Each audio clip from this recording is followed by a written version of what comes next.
Hi, welcome to my channel. This is Judy. I'm 65 years old and I have Afib. And I am here today to talk to you about my journey with Afib and how it started. Well, I don't know how it started, but it started about a year ago, February 2020. And it was totally unexpected. Let's just put it that way. But anyway, it has not been an easy journey. I have it pretty bad, to say the least.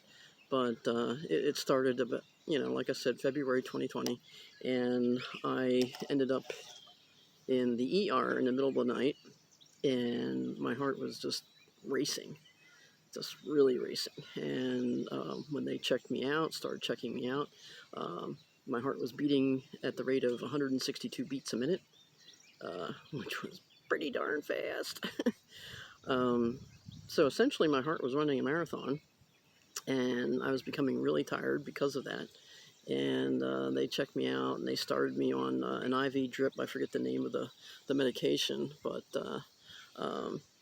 it took a while until it got me settled down, and it did not convert me right away. So they had to admit me to the hospital, and I spent a couple days there, and they ran all kinds of tests and everything on me, and found out, what was wrong. But it did convert. The first night that I spent in the hospital, I was sleeping, and it converted, which, was really good.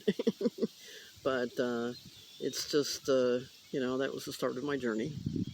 And it seemed like after that, it was like every 2 to 3 weeks I was ending up in an ER, because it was just, my heart was just racing out of control.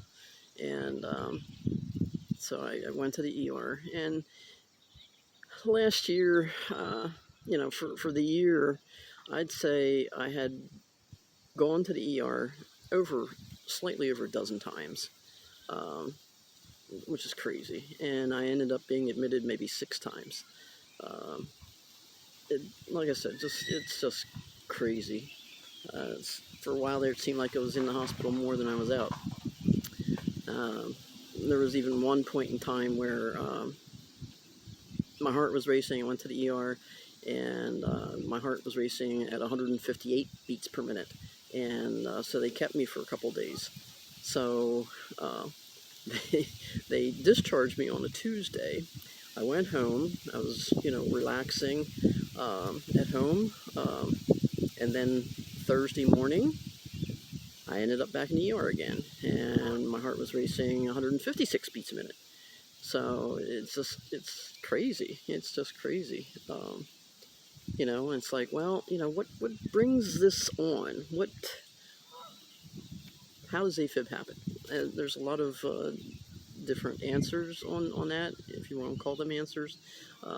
If you look it up on the internet, it tells you,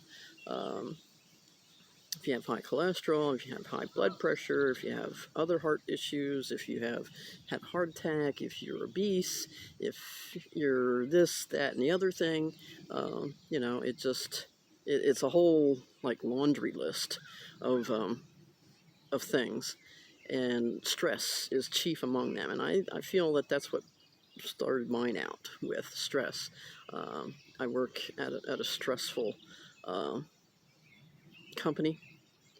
I work for, well, I'm not going to say, but it's in the summertime, it's hot, it's fast-paced, and it's just go, go, go, go, go, go all the time. And even in the wintertime, it's still fast-paced, not as much, but in the summertime, it's very fast-paced. It's very hot in there. They don't really have air conditioning.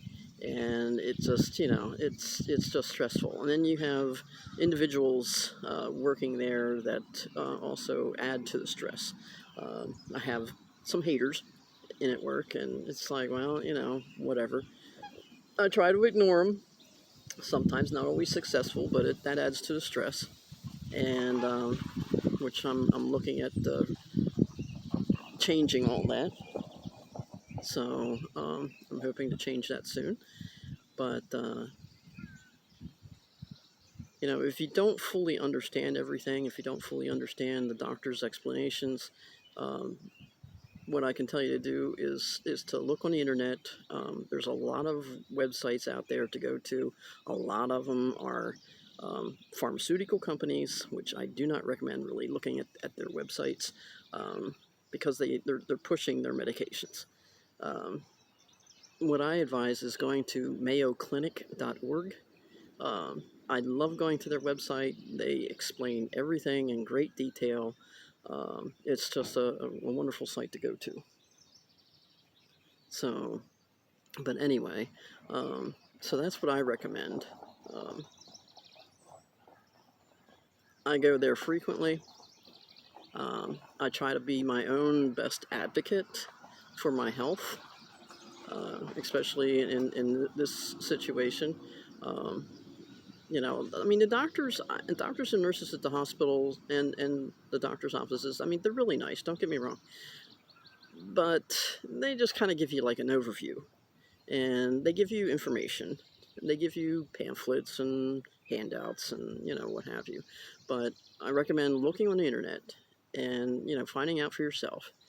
And I know that with all the different health providers that we have these days and everything, some of them have patient portals.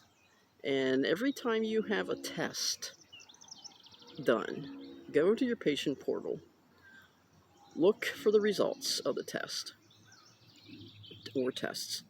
And, a lot of times it's going to be like gibberish to you, but look it up and see what exactly is going on. Because a lot of times the doctors don't explain everything. Case in point, I have a cardiologist who I feel just rushes me through his appointment that I have with him. And, you ask him questions and he starts getting kind of antsy. A lot of doctors, they don't like a lot of questions, but, it's like, how else are you going to find out? What are you going to do? So it's like, you have questions. And if you have questions, write them down, take them to the doctor's appointment with you, and just say, hey, look, can I go over a few things with you? Can we do this? And just look at things. And because I don't understand. I mean, it's a lot to understand, especially all the tests and stuff, because like I said, you're not a medical professional. You don't know this stuff. And, so if they won't give you all the answers, then like I said, go to the mayoclinic.org. They do have a lot of answers. I find their website very, very helpful. Um, I'm on it a lot, to be honest, because I've had a lot of tests done over the last year. I had a brain scan that was done a month ago. And so there's some things, language on that test result that I didn't understand, so I looked it up at Mayo Clinic. There's not really a lot of helpful videos out there I consider helpful on YouTube or anything, to help you understand AFib better, or atrial fibrillation. Say that 10 times real fast. But, there's not a lot out there. I've seen one that was an actual patient, but again, it was a pharmaceutical ad, and he only spoke for like 2.5 minutes, and he just gave